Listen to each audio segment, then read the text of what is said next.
The sun had barely risen over the dry Wyoming plains when Elias Crowden, a lonely rancher known more for his silence than his presence, rode out to check the fence line that had snapped during the night storm. For 20 years he had lived alone, ever since the fire, ever since the day he lost the family he never stopped grieving. But this morning felt different, as though the land itself was humming with a strange sorrow. Dust hissed beneath his boots as he dismounted at the old ridge, and that's when he saw it, a small shape hanging from the cottonwood tree, swaying gently like a ghost caught between worlds. At first he froze, breath tightening, thinking it was another cattle thief hung by outlaws. But when he stepped closer, his world shifted entirely. It was a young Apache girl, no older than 12, tied by the wrists, unconscious but alive. Her braids were tangled with leaves, her small feet dangling inches above the ground, and across her chest hung a crudely carved sign that read, "White man don't forgive." Elias's heart punched against his ribs. Who would do this to a child? And why leave this message for him or any passing settler? His hands trembled as he cut her down, lowering her slowly, whispering, "Easy now, little bird. I got you." The girl's breathing was faint but steady, her skin warm with fever, her lips cracked from days without water. The rancher wrapped her in his coat and carried her to his horse, glancing around the empty plains that suddenly felt too quiet, as though the attackers still watched from behind the ridge.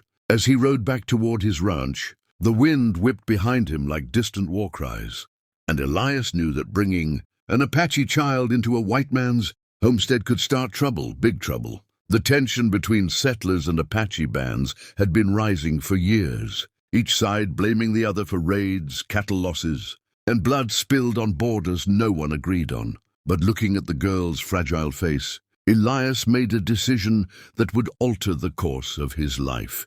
He would protect her, no matter the cost. She awoke briefly during the ride, eyes unfocused, whispering a word he didn't understand, "Naidishi," before falling back into silence.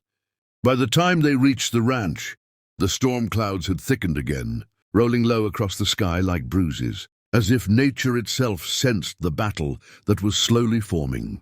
Inside the cabin, Elias worked with urgent gentleness, heating water, cleaning her wounds, whispering calming words that surprised even him, words he hadn't spoken to another living soul in years. But as night fell and coyotes howled across the plains, he noticed something outside, a pair of silhouettes on the distant ridge, torches flickering like angry stars. They stood unmoving, watching. Elias closed the window shutters, his jaw tight, realizing the terrible truth. Whoever hung that girl wasn't done with her, and now they knew exactly where to find her. The next morning the girl awoke fully, fear flashing in her dark eyes as she tried to sit up, but Elias gently steadied her with a soft, "Easy now. You're safe here." She didn't believe him, not at first. She stared at the cabin walls, at the strange man, at his worn boots and weathered face, expecting cruelty, expecting punishment, for that was all she had known from the men who captured her days earlier. But Elias offered her warm broth, clean water, and silence, the kind that didn't threaten but listened. Slowly she spoke, her voice trembling like a leaf caught in wind. Her name was Tyen, and she belonged to a peaceful Apache band that avoided conflict.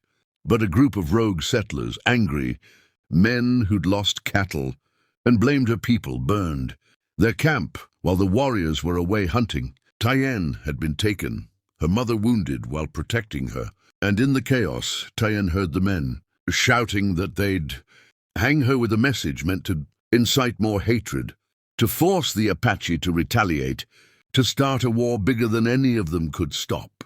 As she spoke, tears rolled silently down her face. Elias felt something inside him shift, something he thought had died. With his own daughter years ago, compassion became resolve. He realized this girl was not a symbol in someone's war. She was a child terrified beyond imagination. Days passed, and as Tyen healed, Elias taught her simple chores around the ranch. She laughed shyly for the first time when she saw a calf stumble.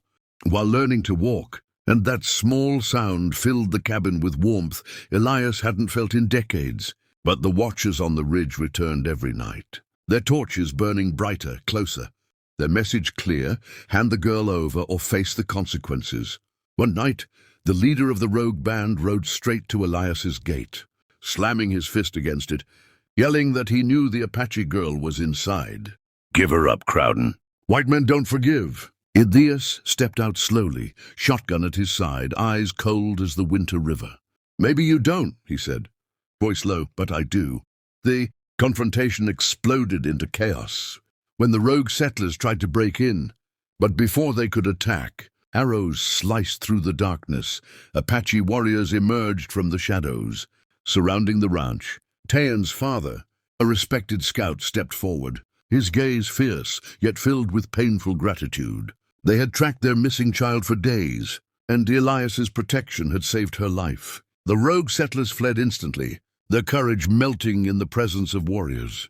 Tayan ran to her father, but before leaving she turned to Elias, placing her small hand on his heart and whispering the same word she'd spoken the first day, Naidishji, which her father translated softly.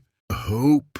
Elias swallowed hard, feeling years of silence crack within him. The Apaches offered him a blessing, a bond of peace, promising that his ranch would forever be protected by their people. As dawn painted the sky gold, Tayan waved from horseback, her eyes bright, no longer afraid, carrying the hope Elias had unknowingly restored in her. The rancher stood alone once more, but this time not lonely. For the first time in decades, Elias Crowden felt the warmth of purpose burning in his chest, like a fire finally rekindled. And as he walked back into his cabin, he whispered, "Thank you, little bird, for saving me too. And if